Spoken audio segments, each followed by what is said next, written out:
Hey everybody, Sean with Triangle of Truth here, and welcome back to another episode of Manga Madness. I realize it's been a little bit since we've done one, but rest assured we are still actively reading mangas and heavily watching animes. We've just had a lot going on over the last few months, as you've probably heard from some of the other videos on the channel. But I figured tonight I would kind of pose the question, what have you guys been watching? Let me know in the comments. I want to know, because I would like to begin to experience as many new animes and shows as I can, because I'm kind of starting to do the same thing with animes that I have been with my comics, and I'm just trying to watch anything and everything to expand my palette, so to speak. So with that said, I pose a question to you guys. I figure I'll give an answer. I have a list here of about 7 that I'm actually actively keeping up with right now. A lot of that is because I'm not, most of the time anyways, a big binge watcher. I won't like binge a single show to get through it.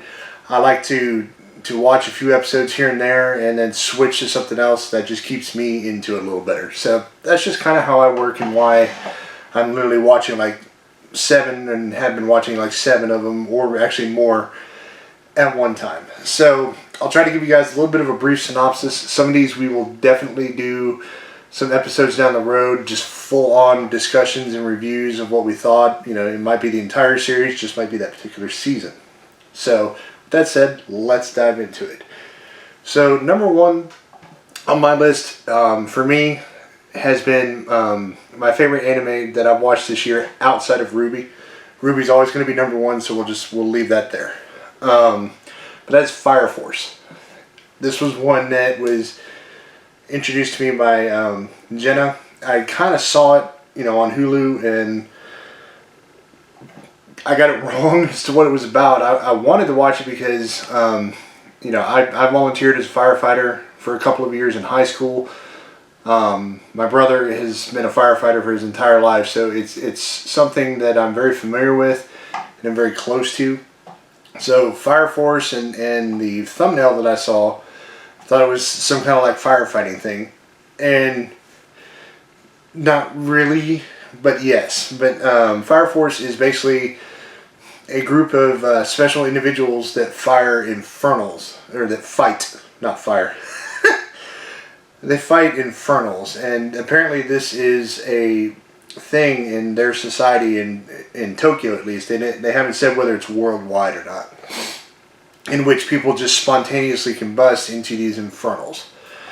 And the first season, you follow the main character, who is a 3rd generation pyrotechnic, and basically he controls flames out of his feet. And each of these pyrokinetics have their own individual power that they can use to control fire in some way, shape, or form. But I believe it's Shinra Kusakabe is the name of the main character.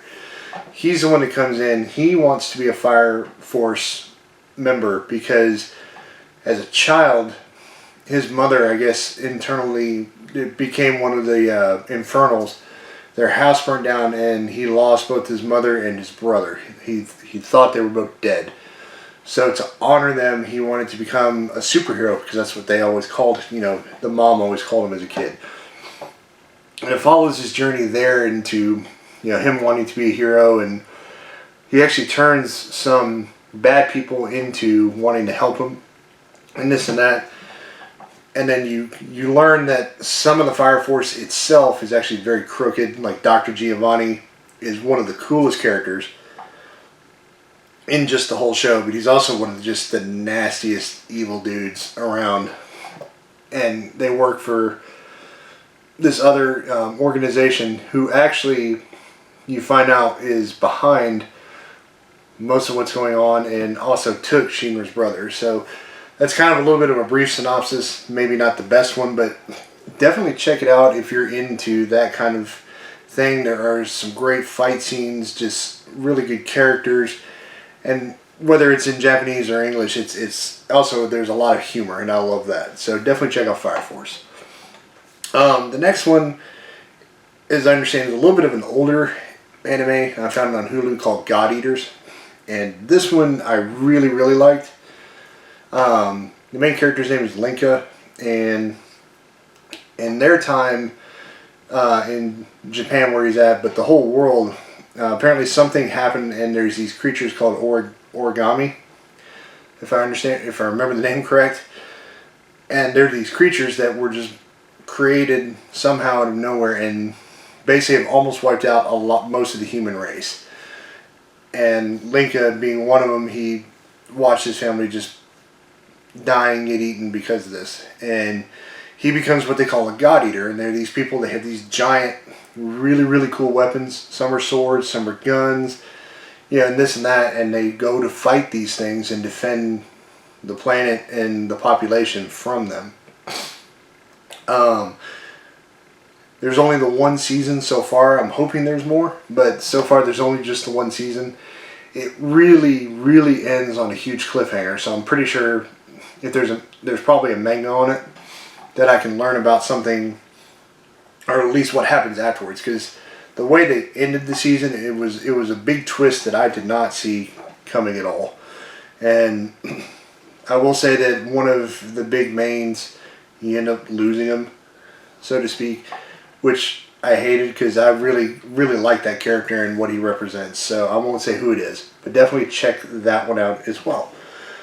The next one is one that I know is very popular amongst people, at least anybody that I talk to about animes and manga, and that's Black Butler.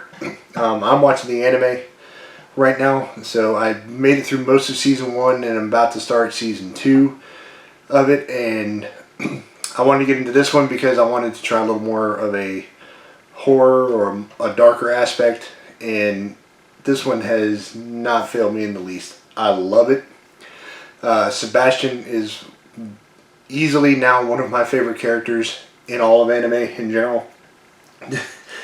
And just because he's kind of got this almost like Batman, Bruce Wayne-ish sense of humor to him. He's very, very dry, but he's got this humor. And the show in and of itself goes in many different directions, but there's an overall plot to it that I'm really excited to get into, and I'm really, really can't wait to get down the road into more of it because I know it gets a little bit darker as we go, and I can't wait for that. So I'm sure a lot of you guys have probably read the mangas and watched this one. You're probably looking at me going, how the heck are you just watching it now? Sorry guys, now I'm late to the party, but better late than never, right? This next one is a fun, little cute anime. That's the best way for me to put it. This is one that I actually watch with Jenna. I finally got through seasons 1 and 2. Now we're about to start season 3, and that is Aggretsuko. This is, what can I say? It's just really fun. It's cute. It's got some serious elements to it, but there's a lot of humor. It's just really lighthearted. And it's one of those where I like this one because, there are just days where you want to watch or read something or, listen to music in some cases, and you just want to laugh and be uplifted. This to me is one of those animes that does that. It's really adorable little animals. They all talk, and just some of the stuff that they've done throughout the first couple of seasons it's hilarious. And of course, when I finally saw where the name comes from with the main character Aggretsuko, and she goes into these just death metal screams to the main theme song of the entire series, I love it. So if you want to have some fun and relax and just kind of be uplifted a little bit, that's definitely an anime for you guys. Moving along, here's another anime that's kind of, it's science, it's very sciencey, but this one's more biology based. It's called Cells at Work, and the title is as simple as that. It is literally someone took an anime and made it about the different cells, but they make them as people, and they have this whole world inside a human body. You see red, the main things you see is like one certain red blood cell and a white blood cell. But they talk about what happens when a human body is exposed to things. They show them making deliveries, nutrients, oxygen, this and that, and literally just how the biology of a human body works and what happens when you get certain things like a cold. They show them fighting monsters, which are viruses or bacterias. They show what happens when a human gets a cut, and you've got all of that kind of stuff coming from the outside, coming in to trying to infect the wound and infect the body. It is truly, truly amazing to see how that works, and just a good way to show anybody, but even younger people, just how things work inside your body and the kind of fight that it can go on in there. So definitely check that one out, because it's such a cool concept, and I can't wait to see more of it. I'm halfway through season 1. I want to finish it off and hopefully just watch whatever else they release on it. And this very last one on my list is one that I actually just kind of found the other day. I just kind of got bored a little bit and wanted to find something new, but something really different than what I've watched so far, because a lot of them were still fighting based, this and that. And this one's called Takayurvi. I hope I pronounced that right. If I got it wrong, my bad. This one so far, I'm only about 2 or 3 episodes in, but it involves a school for like your higher end kids, your rich kids, that all have a gambling addiction, and they gamble for serious amounts of money. It's like a psychological horror. And there's a new girl that comes in, and on her very first day gambles with this girl she's pretty abusive and has a lot of the student body behind her in some ways to rig things. And so the two of them play this rock, paper, scissors game, and in which they don't actually do rock, paper, scissors. They write it down on cards. You pick a card at random and you go, and you gamble a certain amount of money on it, and that's how you win. And it ends up being the girl has this game rigged, but somehow the girl that she's playing against figures this out, kind of figures out what's going on, and kind of had a luck of a draw, and she was able to win, like, I want to say, like 1 million yen or something, just some ridiculously high number and whatnot. So I'm kind of curious to see where this one goes and what ways they do things, just because it is really kind of different from what I'm watching. So that's my 7 that I've got. As I said at the top of the video, give me some suggestions on stuff that I should watch, and I don't care what it is. There are shoujos I've watched. There are other ones like K-On! where we're again lighthearted and music based. Just anything. I mean, I'll give anything a watch, whether I like it or not. It doesn't matter, because it's fun to share this kind of experience with you guys. That's all I've got for this week. As always, stay safe, stay healthy, and I'll catch you guys next time. Later, everyone.